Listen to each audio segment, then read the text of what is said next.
Χαίρετε κυρίες και κύριοι και καλώς ορίσατε στο Euronews.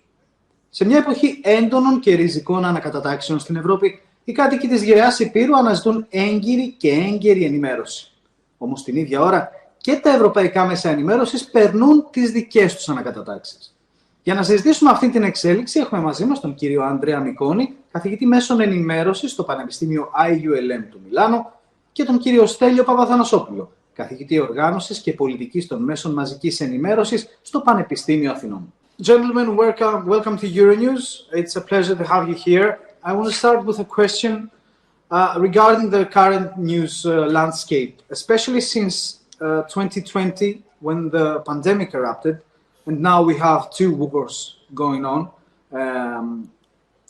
Europeans are in dire need of current and confirmed information. Is the current landscape equipped to do so? Mr. Papathanasopoulos, please. Well, to my opinion, the current landscape is well equipped, although in any time of the history, we have problems. Well, media are not perfect because societies are not perfect as well. So we have all of this rhetoric about, for example, disinformation, fake news, or whatever. Probably you imply these things. But the concern is that fake news is not a new element in our media system. It's quite old, I would say, from the propaganda ages. The difference is because of the social media, and that's the main concern, it's more often as a phenomenon. But we have developed some tools which the media have to and can also react to this and respond. The main concern, in my opinion, is that, and probably Andrea could tell you more, that we're not novel in this media world. So we have the experience and as users, as viewers, as news consumers, to understand some things. But on the other hand, this is also a development of the decrease, I would say, of power, if I can put it this way, of the so-called mainstream professional media. Since the media becomes less professionalized because of the advent of citizen journalism, the advent of the social media, and the decrease of the so-called legacy or mainstream media, this problem has been exaggerated. Okay. Let me say for our viewers, for our audience, that you are currently in Perugia. You're presenting in Rome. Okay. So you are presenting a book about the media systems in Europe. Professor Mikoni, getting my starting point from what Professor Papathanasopoulos just said, in this book, you're saying, and I quote, digitalization has made the print media business much more difficult, and until that moment, it has not succeeded in finding a working business model for the digital times. How does this affect the quality of news that we are getting, this platformization of news? Well, in many ways, if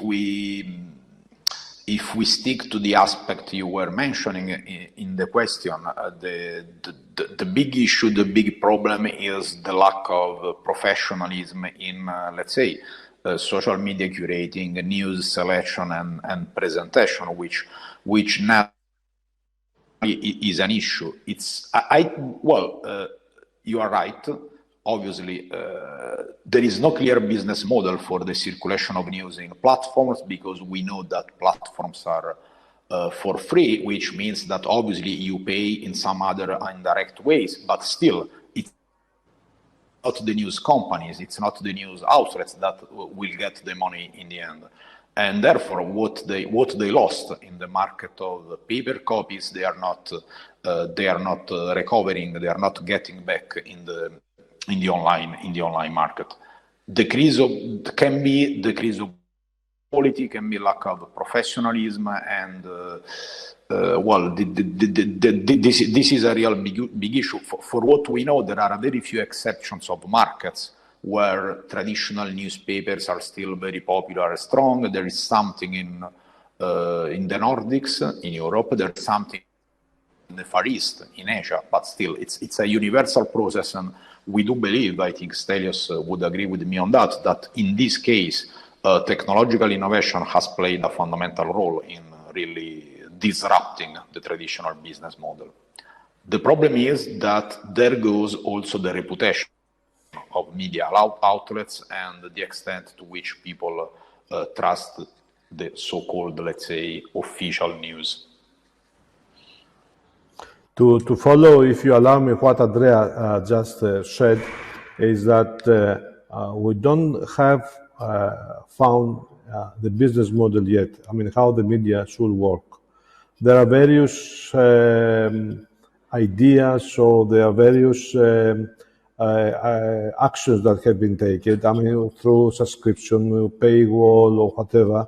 But in societies, for example, that have not used to have this so-called subscription culture, this is very difficult. And we also have seen that in most of the cases, people are prepared to pay for one platform, but not for many platforms. So this is another major concern on how the media will work. And all of this with the social media or whatever, the problem is that they destroy not only professionalism, but also destroy the economics, the income of the legacy media, of the media. I don't know why we still say legacy media or whatever, but the old traditional media, the professional media, have a major problem how they will cope. And we have to say that the content that is consumed through the social media is, in most of the times, the content of the so-called legacy media. So, it is a major problem, and how we will overcome these problems in the near future. Because the media systems, as our book is about, have changed. And of course, we don't have one media system. We have various and variations and all of these things. But it's more and more difficult to say about the future in the years to come. Okay, so we are seeing a clear downward trend in the print media, as you just said, and it's pretty clear in the book. But I'm thinking that this downward trend goes along with a downward trend in trust towards TV, for example. But what you're mentioning is very interesting. In 1989, we had 90 channels in Europe. And in 2019, we had more than 11,400.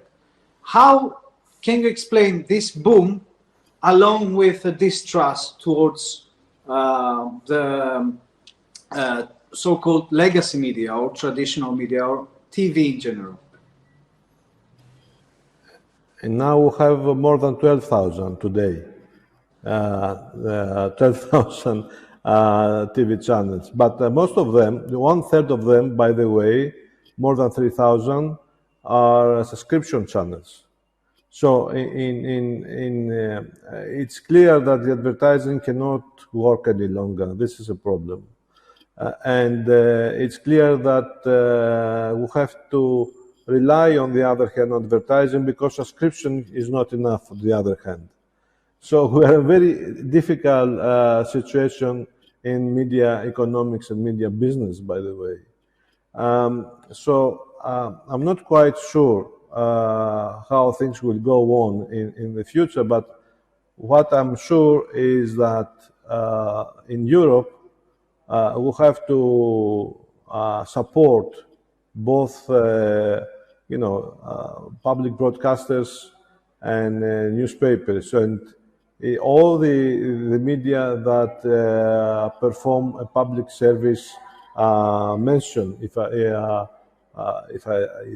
I can put it this way. We come back to your book, and on page 86, you touch on a very sensitive matter, namely a shift paradigm in journalists' labor model. Can our news be reliable when some journalists have to work with low wages, maybe as freelancers, and on the other hand, we have journalists who are the so-called stars, and they're not struggling to survive, but to sell their journalistic product? This is part of the problem of, let's say, professionalism we were mentioning, which, well, there are strong reasons behind that, because if people are paid, I don't know, a couple of dollars for what they are doing, well, you cannot expect them to be qualified and not to be professional when they produce news or do anything, any other possible job task.